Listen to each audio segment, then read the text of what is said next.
ஒருத்தர் ரொம்ப கவலையோடு உட்காந்துருந்தார். எதை பற்றி சார் கவலைப்படுறீங்கன்னு கேட்டோம். எதிர்காலத்தை பற்றி கவலைப்படுறேன்னார். ஏன்னு கேட்டோம். என்ன பண்ணுறதுன்னே தெரியல சார், எதிர்காலம் ஒரே இருட்டாக இருக்குது, பாதையே புரியலன்னார். இன்றைக்கி நம்ம இளைஞர்கள் பல பேருக்கு எதிர்காலம் இருட்டாக தான் தெரியுது. அவங்கெல்லாம் இந்த கதையை கொஞ்சம் கேட்கணும். ஒரு மலை அடிவாரத்தில் ஒரு சின்ன கிராமம். அந்த மலை ரொம்ப உயரமானது. அடர்த்தியாக செடி கொடிகள் மரங்கள் அதில் மண்டி கிடக்குது. பகல் வேளையில் இருட்டாக தான் இருக்கும், அவ்வளவு அடர்த்தி. அந்த மலை உச்சியில் ஒரு கோவில். நாள் ராத்திரியே புறப்பட்டாதான் காலையில் அந்த கோவிலுக்கு போய் சேர முடியும். கிராமத்து இளைஞன் ஒருத்தன் அந்த மலை உச்சிக்கு போக வேண்டியிருந்தது. கையில் ஒரு விளக்கை எடுத்துக்கிட்டு நாள் ராத்திரியே புறப்பட்டான். புறப்பட்டு போனவன் கிராமத்து எல்லையிலேயே நின்றுட்டான். ஏன் தெரியுமா? அவன் கையில் இருந்த விளக்கோட வெளிச்சம் 10 அடி தூரத்துக்கு தான் தெரியுது. அது வரைக்கும் தான் பாதை தெளிவாக இருக்குது. அதுக்கு அப்பால எல்லாம் ஒரே இருட்டாக இருக்குது, பாதை புரியல. இவன் யோசனை பண்ணி பார்த்தான். மனசுக்குள்ள ஒரு சந்தேகம். 10 அடி தூரம் தானே வெளிச்சம் தெரியுது, அப்படின்னா நாம் 10 அடி தூரம் தானே போக முடியும். அதுக்கு அந்தாண்ட ஒரே இருட்டாக இருக்குது, அதில் எப்படி நாம் நடந்து போகிறது? நாம் ரொம்ப தூரம் நடந்து போய் ஆகணுமே. அப்படிப்பட்ட நினப்பெல்லாம் அவனுக்கு வந்துவிட்டது. இதுதான் அவன் மனசில் ஏற்பட்ட தயக்கம். இப்படி யோசிச்சுக்கிட்டே அந்த இளம் ஆசாமி புறப்பட்ட இடத்துலயே நின்றுக்கிட்டு இருக்கிறான். அந்த சமயத்தில் ஒரு வயசான பெரியவர் அந்த பக்கமாக வந்தார். அவர் கையில் இதை விட சின்னதாக ஒரு விளக்கு வச்சிருந்தார். அது எப்படின்னா, அது ஒரு 5 அடி தூரத்துக்கு தான் வெளிச்சம் காட்டுது. அவ்வளவு சின்ன விளக்கு. அவரும் மலை உச்சிக்கு போகிறதுக்காக தான் வந்துகிட்டு இருக்கிறார். அவரை பார்த்து இவன் கேட்டான், என்ன பெரியவரே, இவ்வளவு சின்ன விளக்க வச்சுக்கிட்டு அவ்வளவு தூரத்துக்கு எப்படி மலையேற போறீங்க அப்படின்னு கேட்டான். நீ ஏன் இப்படி தயங்கிட்டே நிற்கிறேன்னு கேட்டார் பெரியவர். என்கிட்ட இருக்கிற விளக்கு 10 அடி தூரத்துக்கு தான் பாதையை காட்டுதுன்னா.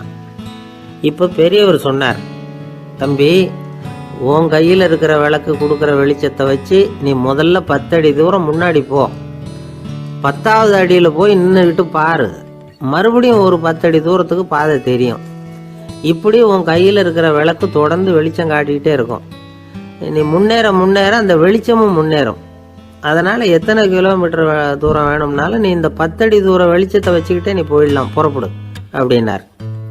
இப்போதான் அந்த பெரியவர் சொன்னது இளைஞனுக்கு பளிச்சுன்னு புரிஞ்சுதான். உடனே உற்சாகமாக புறப்பட்டான், உச்சிக்கு போய் சேர்ந்தான். இந்த கதையிலேருந்து நாம் புரிஞ்சிக்க வேண்டியது என்ன தெரியுமா? நீண்ட கால திட்டம் ஒன்று போடும் பொழுது நமக்கு முன்னாடி இருக்கிறத மறந்துட்டு மனசை போட்டு குழப்பிக்க கூடாது. உங்கள் கையில் என்ன இருக்கோ அதுலேயே உங்கள் எதிர்காலம் மறைஞ்சிருக்குது. கண் முன்னாடி தெரியறத வச்சு ஆரம்பிங்க, போக போக வழி தானா புலப்படும் அப்படிங்கிறார் ஒரு பெரியவர். பெரிய பயணங்களையெல்லாம் இப்படி தான் நடத்த வேண்டியிருக்கும். ஒவ்வொரு அடியாக எடுத்து வச்சா ஓடி போய் சேர்ந்து விடலாம். மலைச்சி போய் நின்றுட்டா நின்றுக்கிட்டே இருக்க வேண்டியது தான். நம்ம ஆள்லாம் ரொம்ப மோசமாக இருக்கிறாங்க. ஒருத்தன் அப்படி தான் நீண்ட தூர பிரயாணம் ஒன்று புறப்பட்டான். ரயில் போய்கிட்டே இருந்தது. கொஞ்சம் தூரம் போச்சு, பாதி வழியில் கையில் வச்சுருந்த டிக்கெட்டை காற்றுல விட்டுட்டான். ஐயோ, என் டிக்கெட்டு போயிட்டுதே அப்படின்னு கத்த ஆரம்பிச்சுட்டான். பக்கத்தில் இருந்த பெரியவர் அவனை பார்த்து பரிதாபப்பட்டு, கவலைப்படாத தம்பி, போனால் போகுது, வேறு டிக்கெட் வாங்கிக்கலாம் அப்படின்னு ஆறுதல் சொன்னார். அதுக்கு அவன் சொல்கிறான், சார், நான் அதுக்காக அழலை, அந்த டிக்கெட்டு கிடைச்சா தானே நான் எந்த ஊருக்கு போகணுங்கிறது எனக்கு தெரியும் அப்படிங்கிறான். ஒரு காடு, அங்கே புத்தர் அவர் பாட்டுக்கு நடந்து போய்கிட்டே இருக்கிறார். அவருக்கு பின்னாடி ஒரு குரங்கு, அதுவும் தொடர்ந்து வந்துக்கிட்டே இருக்குது. புத்தர் திரும்பி பார்த்தார். குரங்கு அப்படியே குதித்து உயர எழும்பி ஒரு கிளையில் போய் உக்காந்துது. ஏன் இப்படி பண்ணுறேன்னு கேட்டார் புத்தர். என்னை சாதாரணமாக நினைக்க வேணாம், நான் மகாமந்தி, என்னால் எல்லாம் முடியும், முடியாதுங்கிற வார்த்தையே என்னுடைய அகராதியில் கிடையாது, என்ன வேணும்னாலும் செய்வேன் அப்படின்னுது. அப்படின்னா ஒரு பந்தயம் வச்சுக்கலாமான்னாரு இவர். வச்சுக்கலாமேன்னுது. வேற ஒன்றும் இல்லை, இப்போ நீ மேலே எழும்பி அந்த கிளையில் உட்காந்தது மாதிரி அங்கேருந்து தாவி என் உள்ளங்கையில் உட்காரணும், அவ்வளவுதான் அப்படின்னார். அப்படி உட்காந்துட்டா என்ன பரிசு அப்படின்னு கேட்டது அது. சொர்க்கத்தில் இருக்கிற மாமன்னன் மரகத சக்கரவர்த்தியை என்னோட இருக்கும்படியாக கூப்பிட்டுக்கிறேன். அந்த சமயத்தில் அவருடைய அரியணை அங்கே காலியாகிடும், நீ அதில் போய் உட்காந்துக்கலாம். பந்தயத்தில் தோத்துட்டா ஒரு கல்ப காலம் இந்த பூமியில் வாழ வேண்டியிருக்கும். அதுக்கு பிறகு தான் என்கிட்ட வர முடியும், என்ன சொல்கிற அப்படின்னார். குரங்குக்கு தாவறது ஒரு பெரிய காரியமா? இது எனக்கு ரொம்ப சாதாரண விஷயம், என்ன இப்போவே தாவட்டுமா அப்படின்னுது. சரின்னு சொல்லி உள்ளங்கையை நீட்டினார். அவருடைய கை தாமரை இலை அளவுக்கு அப்படியே விரிஞ்சுது. குரங்கு சௌகரியமாக வந்து உட்கார்றதுக்காக. குரங்கு தாவறதுக்கு தயாராச்சு. அதுக்கு முன்னாடி ஒரு சின்ன யோசனை. அதுக்கு இந்த கிளையிலேருந்து அந்த கைக்கு தாவறது எனக்கு ரொம்ப அற்பமான ஒரு வேலை. இது ரொம்ப சாதாரணம்.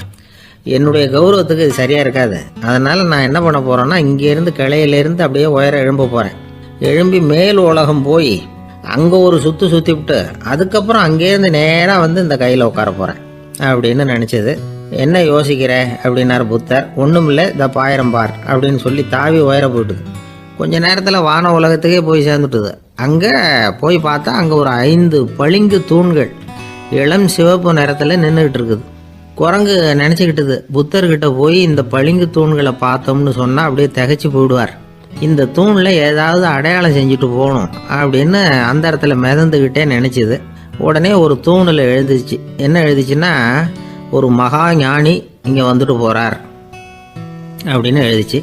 எழுதிவிட்டு அப்படியே கீழே தாவி வந்து புத்தரோட உள்ளங்கையில் உட்காந்துது. எப்படி பார்த்தீங்களா என்னுடைய வேலை? வான உலகத்துக்கே போய் அங்கே இருக்கிற 5 பளிங்கு தூண்களை பார்த்துட்டு அதில் நான் வந்த விவரத்தை எழுதி வச்சுட்டு அதுக்கப்புறம் இங்கே வந்திருக்கிறேன் அப்படின்னுது ரொம்ப பெருமையாக. அப்படியா அப்படின்னார் புத்தர். ஆமாம், சந்தேகமாக இருந்தால் வாங்க, அழைச்சிட்டு போய் காட்டுறேன் அப்படின்னுது அந்த குரங்கு. அதுக்கு தேவையில்லை, அப்படியே கொஞ்சம் கீழே குனிஞ்சு பார் தெரியும் அப்படின்னார் புத்தர்.